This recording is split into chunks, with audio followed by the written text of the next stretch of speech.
So you're interested in learning why so many people want to move to the East Bay area of California. Well, it's no surprise. The East Bay area of California has become one of the most desirable areas to live, not in just the Bay, but in California in general. In this video, I'm going to give you the three main reasons why people are moving here. I'm Bob Gibbs with the Gibbs Real Estate Group at Compass, and we've been selling real estate in the East Bay area for well over 20 years. So I would encourage you, if you're interested in what's going on in the East Bay area market and you want to stay on top of this market here, just subscribe to this YouTube channel because I'm updating it regularly with new video and new content. And if you're interested in moving or you want to talk to someone about moving to the East Bay area or selling your home in the East Bay area, just reach out to us. We'd love to help you and make you have a smooth transaction into your new East Bay area home. So the first reason that people are moving to the East Bay area, and actually they're making a choice to move here instead of moving to the peninsula or the South Bay area, is affordability. You may ask, affordability in California, are you crazy? But just hear me out here.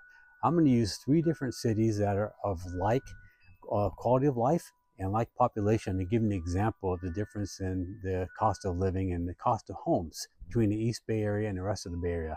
So the first example I'm going to give you is Los Altos, California, in the Peninsula area or South Bay area, right in the heart of Silicon Valley. And in the East Bay, I'm going to talk about Danville, California. So in Los Altos, California, there's about 30,000 people as far as population. Danville has about 43,000 in population. Both have charming downtown areas, close proximity to outdoor activities, and great schools. Well, here's the difference. In Los Altos, if you buy a home between 2,000 and 2,500 square feet, it's going to cost you about 4.6 million. In Danville, a home between 2,000 and 2,500 square feet is going to cost you about 2 million, less than half. And you may argue, well, I mean, the commute's going to be more. Yeah, it will be. And for those people who don't need to commute, it's great. But a lot of people that I find moving to Danville are just taking our public transportation and maybe going into San Francisco, or there's a lot of other options to get into the South Bay or to the Silicon Valley area. But one of the benefits that you do have in Los Altos, again, is your access to where most of Silicon Valley companies are. But the quality of life in Danville is better than probably anywhere else in the Bay Area. I moved from the South Bay to Danville, so I know it very well. And for half the price, to me, it's a no-brainer. The next two cities I'm going to compare are Mountain View and Pleasanton. Now, Mountain View is right next to Los Altos in the South Bay Area, Peninsula area. Pleasanton is in the southern part of the East Bay, and the population of Mountain View is roughly 82,000. The population of Pleasanton is roughly 75,000. Now, again, they both have charming downtown areas, plenty of places to eat, a lot of activities to do, close proximity to outdoor activities. All that is very comparable. Difference is Mountain View, for a home that's between 2,000 and 2,500 square feet, you're going to pay 3.2 million. In Pleasanton, that same home is going to cost you 2 million. Again, big difference in price, which is why we see people moving out to the East Bay who were actually looking in the South Bay or Peninsula area to buy, and they've just been outpriced. Or what we're also finding is people who've been in the Mountain View, Los Altos, that area, and lived there for a long time and decided to take their equity and do something else with it. Okay, the third comparison I'm going to make is between the city of Cupertino, again in the South Bay, heart of Silicon Valley, and the La Miranda area of the East Bay. The La Miranda consists of Moraga, Orinda, and Lafayette. Three cities, basically called La Miranda. So the population of Cupertino is around 57,000 people. In total, La Miranda is about 60,000 people.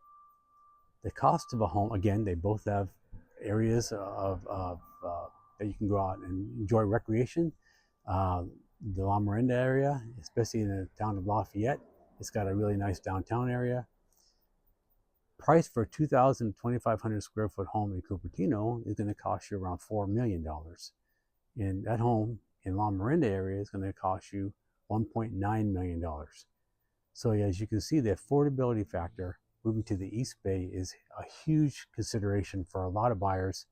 And if commute to the South Bay or the Silicon Valley area is not that big of a consideration.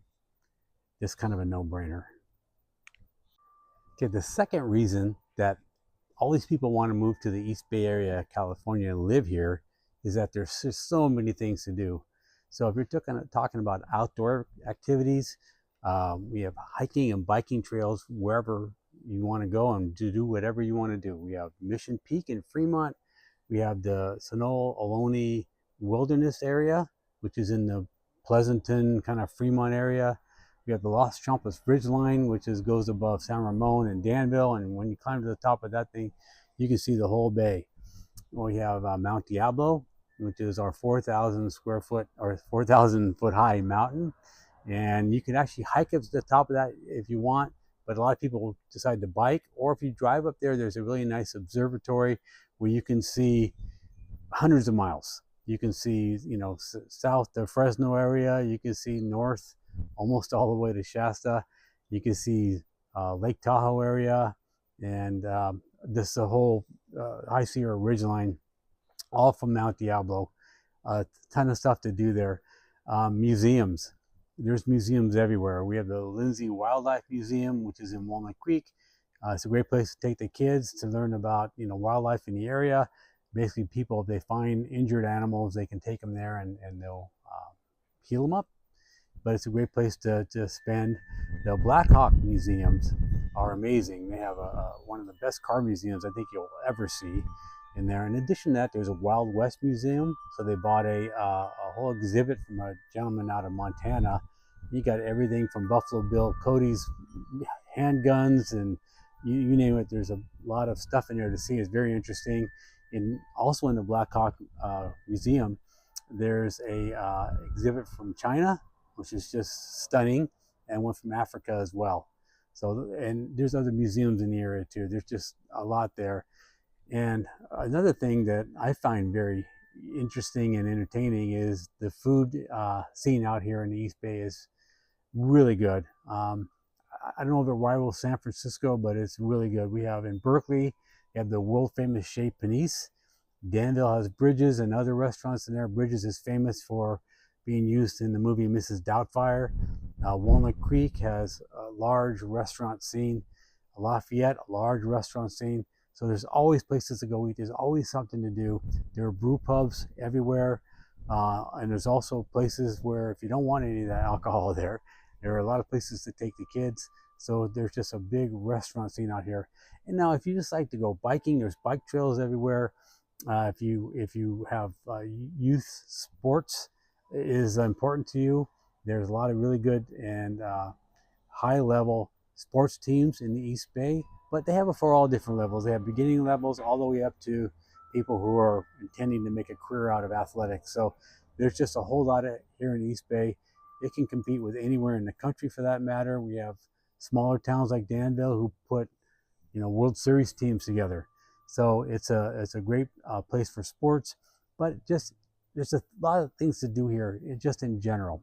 So if you're bored, it's because you're not trying at all, because the East Bay is just loaded with things to do, and the weather is phenomenal. If you're coming here from another state, you're going to be amazed by our weather. I mean, I'm sitting here, it's the first part of April, short sleeves, beautiful weather, and we had this weather 2 weeks ago in the mid-March. So it's one thing you're going to really appreciate and enjoy. And bugs, we don't have a lot of them here, which is surprising to a lot of people. When we're outside in the evenings barbecuing, they're wondering why we're not under a mosquito net, and it's because not that we don't have them, it's just that they don't overwhelm us. For whatever reason, the bugs aren't a big problem here. So it's a great place if you need things to do to keep yourself busy or a lot of family activities. The East Bay is really the right place to be. All right, the third reason that a lot of people are moving to the East Bay area is because of the quality and diversity and educational opportunities we have here. We have some of the highest rated schools in the state right here in the East Bay, elementary level, intermediate level, high school level. And we also have the University of California, Berkeley, which is one of the top rated schools in the country. We have St. Mary's College. We have Cal State East Bay. We have Los Medanos Junior College. We have Diablo Valley Junior College. There's just a lot of educational opportunities. But what I will say is the quality of education you get out here in the East Bay is phenomenal. Um, we raised our kids here. They did really well. All their friends are doing really well. So I don't think you're going to find a better place to raise your kids. You got areas in Piedmont and Oakland that are phenomenal. Just a really good place. Mission School District in Fremont, again, highly rated. Again, the Danville schools, Alamo schools, schools in Pleasanton, schools in Walnut Creek, the La Miranda area, just phenomenal. So if schools are important to you at any level, East Bay is the right place to be.